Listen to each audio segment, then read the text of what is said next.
नाती आज हम एक भोज प्रबंध से एक कथा महाराज भोज के संबंध में कह रहे हैं।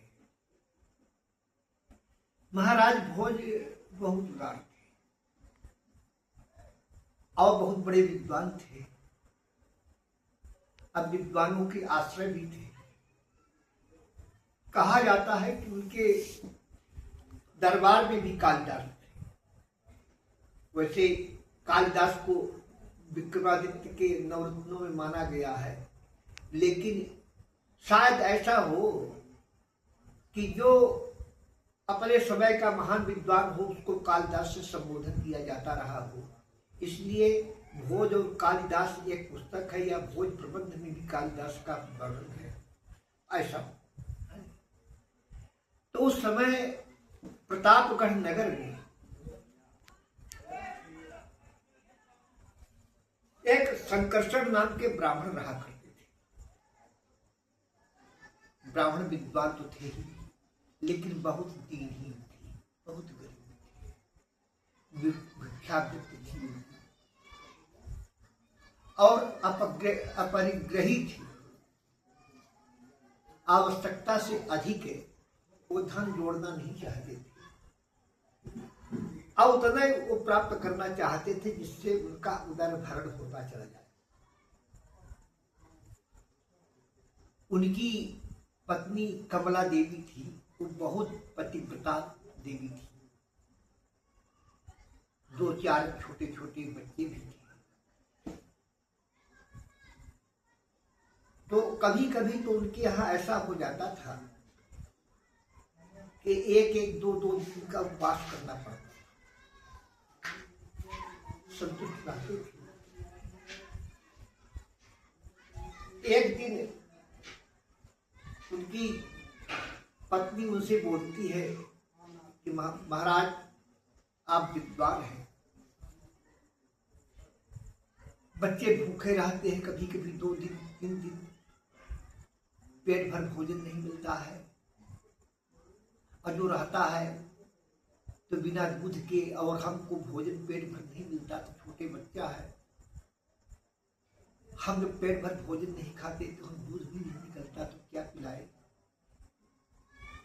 इसलिए आप हमारे जो राजा महाराज भोज का संबंध में बताते हैं बहुत उदार है, तो आप उनके यहाँ चले जाते तो एक आध गाय भैंस मांग लाते, आप जाएंगे तो बस उनको देंगे, है ना। तो ये बच्चों को दूध तो मिलने लगे, लेकिन वे राजा के यहाँ जानना स्वीकार नहीं कर रहे। तो देवी विद्वान थी, वो विदुषी थी, तो बोलती है कि उद्योगिनम पुरुष सिंह उपैते लक्ष्मी दैवो प्रधान इति का पुरुषा वदन्ति दैवम विहाय पौरुषम आत्मशक्त्या यत्ने कृते न यत् सिद्ध्यति कोत्र दोषा। पुरुष सिंह उद्योग के द्वारा लक्ष्मी को प्राप्त करते हैं। अब कायर लोग कहते हैं कि जो भाग्य में लिखा होगा वो प्राप्त होगा। इसलिए भाग्य को छोड़ करके उद्योग करिए। उद्योग करने के बाद यदि हम सफल नहीं हुए तो हमारा कोई दोष नहीं रहेगा, लेकिन उद्योग तो करना ही चाहिए। तो आप उद्योगी पुरुष के पास लक्ष्मी जाती है, और जो उद्योगहीन है लक्ष्मी उनके यहाँ नहीं जाती। इसलिए आप राजा के पास चले जाइए। राजन महाराज अनाश्रिया न शोभन्ते पंडिता बंतालता अनर्घ्यम माणिक्यम अनर्घ्यम माणिक्यम हेमाश्रमे अपेक्षते अनाश्रिया न शोभन्ते पंडिता बंतालता। महाराज ये तक माणिक्य बहुत उत्तम चीज है, माणिक्य, लेकिन वो शोभा को प्राप्त तब होता है जब सोने के साथ उसका संपर्क हो। तो आप विद्वान तो हैं, लेकिन जब आपका संबंध राजा से नहीं होगा तो आपकी विद्वत्ता किस काम की है। अनाश्रया न शोभन्ते पंडिता वनिता लता। महाराज, बिना आश्रय के पंडित को राजा का आश्रय चाहिए, वनिता औरत को पुरुष का आश्रय चाहिए, और लता खीरा ककड़ी वगैरह लता को किसी की शाखा की आवश्यकता होती है, तब बढ़ते हैं। तो आश्रयहीन विद्वान पंडित शोभा को प्राप्त नहीं होता है। इसलिए आप चले जाइए, और वहां यदि जाएंगे तो अवश्य महाराज भोज आपको कुछ देंगे। पत्नी की बातों में आकर सोचते हैं कि ठीक है, जाते हैं, और तैयार होती है। जब चल दिया तो विचार किया कि राजा को भेंट में क्या ले जाए। फिर विचार करते हैं कि राजा शिव भक्त है, तो एकाध श्लोक बना ले राजा शिव जी के संबंध में, और भेंट में क्या ले जाए, कुछ तो है नहीं।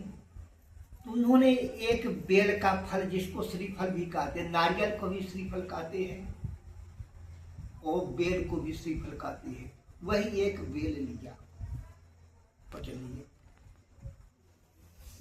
क्या करके महाराज भोज के दरबार में पहुंचते हैं। वहां 16 से पंडित रहते थे विद्वान। यद्यप उन विद्वानों को देखकर महाराज कुछ झिझके से, लेकिन धैर्य धारण करके साहस पूर्वक वहां पहुंच गए। और राजा महाराजाओं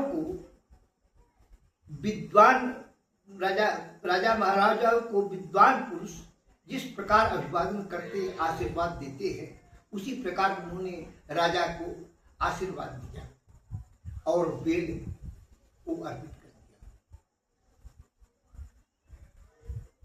महाराज भोज पूछते हैं कि कुतः आगम्यते ब्राह्मण।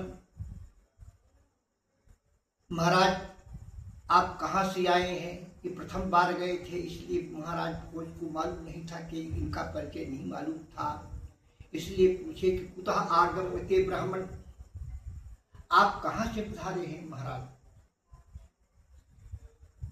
तो बोलते हैं कि कैलाशाद आगतोस्मि हम,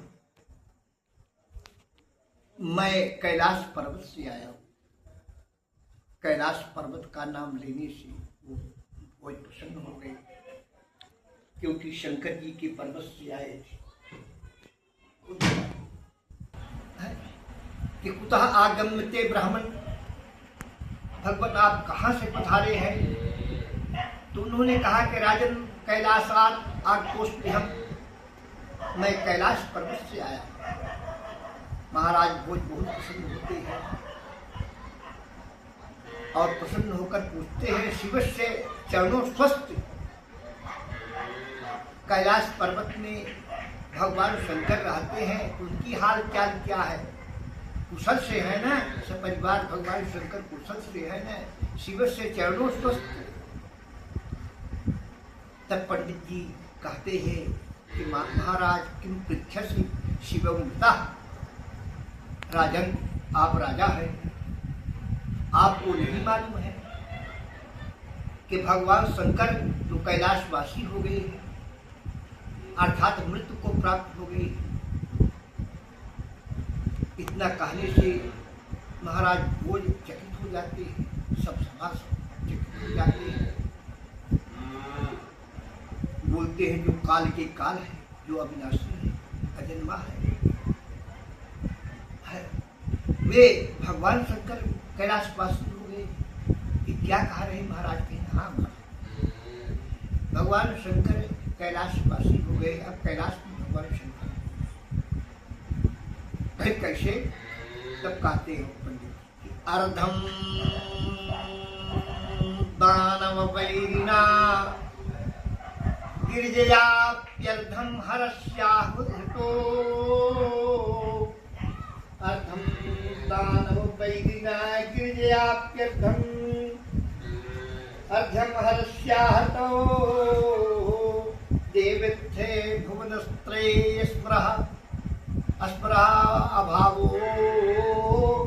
समुन्नीलते। भगवान शंकर है, अर्धांग शंकर है ना?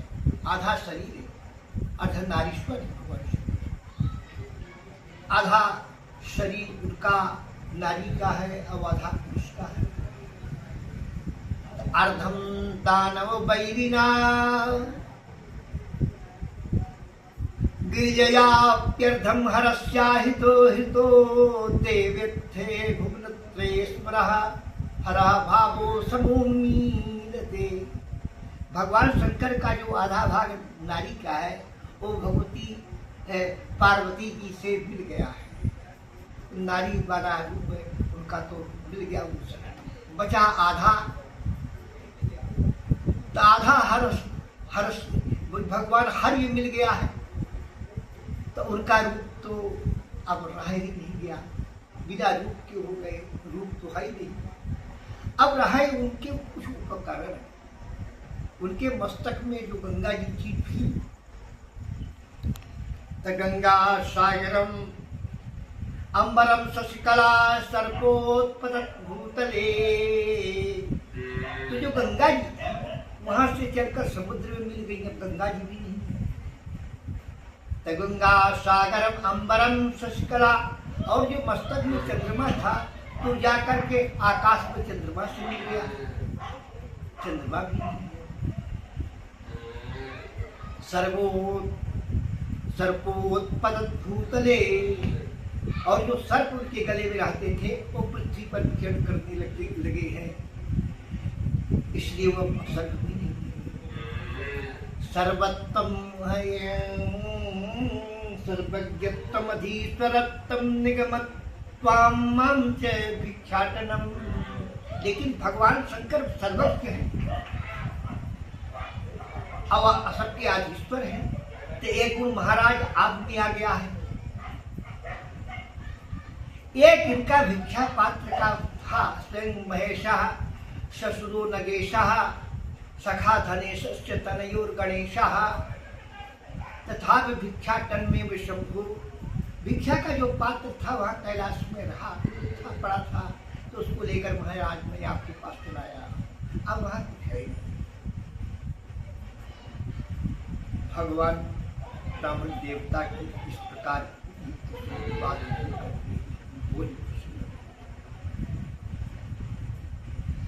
अब बोलते हैं कि कहिए आप किस उद्देश्य से उधारे। तो बोले महाराज मैं बहुत गरीब ब्राह्मण, भिक्षाजीवी, भिक्षार्जन के पास जो कुछ आता है वो दिन समाप्त हो जाता है। किसी दिन नहीं गए तो भूख मरना पड़ता है। मेरी पत्नी को पेट भर भोजन नहीं मिलता है, इसलिए उसकी पेट में प्राप्त किया है, तो उसका पेट न भरने के कारण दिन भर होता रहता है। तो मैं आपके पास आया हूँ कि मुझे कोई देने वाली गाय भैंस मिल जाए, तो मैं ले जा करके घर में ले जाता, तो उसके दूध से हम हमारे बच्चे जो मैं सेवन करते, इसी उद्देश्य से मैं आया। महाराज भोज ने तत्काल आदेश दिया कि उनको ब्राह्मण देवता सुंदर भैंस प्रदान की। ग्वालों ने सुंदर तरुण भैंस, साथ में भैंस का बछड़ा समेत लाकर प्रदान किया, लेकिन उसके नीचे के अधूर्त अधिकारियों ने उसको न दे करके एक वृद्ध लेकिन हृष्ट पुष्ट भैंस जो गाभिन नहीं थी और बछड़ा भी नहीं था, वही ला करके और महाराज ब्राह्मण देवता को अर्पित। ब्राह्मण देवता होशियार थे, समझ गए इन धूर्तों की चालाकी को, लेकिन राज दरबार में जब जाया जाए तो राजा के द्वारा जो उपहार प्रदान किया जाता है उसको स्वीकार करने में राजा का काम होता है। और ऐसी भैंस को ले जाकर करेंगे क्या जो बाज हो, बछड़ा भी न हो, भविष्य में बछड़ा देगी भी फिर तो उन्होंने सोचा क्या किया जाए, तो जाकर के भैंस के चारों तरफ परिक्रमा किया। अब परिक्रमा करने के बाद उसके कान में कुछ जाकर के बोलते हैं। बोलने के बाद जो कुछ देर बाद बात करते रहते हैं, कान में बोलते रहते हैं, ऐसा नाटक करते हैं। उसके बाद भैंस का मुंह जो है अपने कान में ले जाकर के ऐसा एक्टिंग करते हैं, अभिनय करते हैं कि जाना भैंस कुछ कह रही सुन रही है, ऐसा करते हैं। और करने के बाद महाराज जी को बोले कि महाराज आपका दिया हुआ उपहार हमें स्वीकार है, लेकिन जब तक हम इसको नहीं ले जाते तब तक आप अपने पास रखिए, जब आवश्यकता होगी तो हम ले जाएंगे। राजा भोज और दरबारियों ने सोचा कि पंडित जी क्या नाटक किए हैं, अभिनय किया, इस भैंस की परिक्रमा की है, फिर इसके कान में कुछ बोला है और भैंस का मुंह अपने कान मिलाकर कुछ सुनने का अभिनय किया है। तो उनके जिज्ञासा हुई कि आखिर पंडित जी ने कहा क्या है और सुना क्या है। तो महाराज बोलते कि महाराज आप पंडित जी, आप जो है भैंस के कान में क्या बोली है। कहे राजन आपका दिया हुआ उपहार हमें स्वीकार, लेकिन मैंने देखा कि भैंस के साथ भैंस का बछड़ा नहीं और देखने में हृष्ट पुष्ट तो लगती है, लेकिन हमको वृद्धा भी दिखाई दे रही। तो मैंने सोचा कि भैंस गर्भवती हो, शायद पेट में क्या, इसलिए मैं भैंस के कान में लग करके पूछा कि देवी, भैंस देवी, क्या आप गर्भवती है? यही मैंने पूछा है। राजा प्रसन्न परेशान, अरे तो कहीं यही पूछा है आपने कि आप क्या गर्भवती हैं? कि हाँ महाराज, क्या करें, यदि गर्भवती होगी तो बाद में सेवा करेंगे तो कम से कम दूध तो होगा, दूध की आवश्यकता तो हमें अभी है, लेकिन ले जाएंगे भैंस ऐसा, और जो जिसके पेट में बच्चा न हो तो क्या करेंगे हम। तो कहीं भैंस ने क्या कहा आप सुनेंगे, कहीं भैंस ने हमको बहुत फटकारा, तो कहीं क्या कहा, तो कहीं भैंस बोला, भैंस ने बोली कि भरता में महिषासुर कृतयुगौ देव्यो भवान्युहता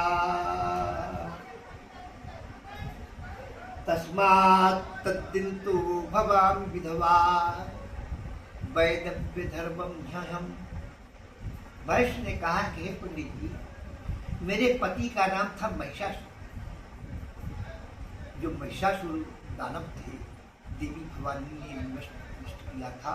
मैं उनकी पत्नी हूँ, बहुत दिन की, मतलब मैं बहुत दिन की हूँ, और मेरे पति को देवी भवानी ने मार डाला था।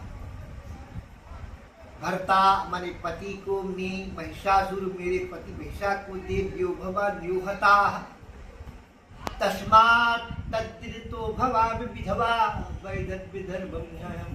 तब से लेकर आज तक मैं विधवा धर्म का पालन कर रही हूँ, मैं किसी भैंस के पास, भैंसा के पास नहीं गई,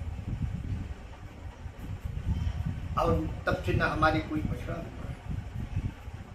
अब दंता में गलिता, ऊपर से तुम मुझे हिस्ट पुष्ट देख कर समझते हो कि मेरे पेट में बच्चा है, इसलिए देख लो कि हमारे दांत सब घिस गए हैं, पूजा भी ललिता और स्तन भी सूख गए हैं, भग्नम विषाणद्वयम, मेरे दोनों शीख भी टूट गए हैं।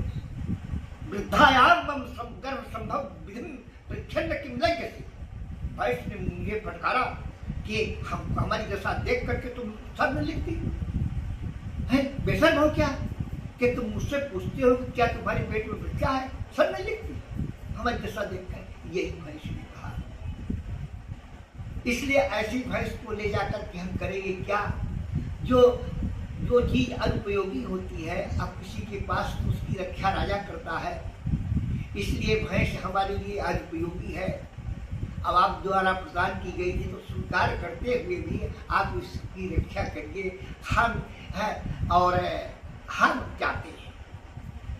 तो राजा और किया ये सुनकर के प्रसन्न। अब तत्काल अपने अधिकारियों को आदेश दिया, नाराज हुए और बोले कि बहुत जल्दी जाकर के ब्राह्मण देवता के एक सुंदर हृष्ट पुष्ट बछड़े और बटोई समेत भैंस लाओ दो। इसके प्रकार राज अधिकारियों ने उनको एक सुंदर भैंस बछड़े समेत दूध देने वाली धन अपटलोई समेत उनको प्रदान किया। अब प्रदान के करके जब करते हैं तो महाराज को आशीर्वाद देकर ब्राह्मण देवता अपने नगर प्रतापगढ़ चले जाते हैं और अपनी देवी को भैंस अर्पित करते हैं।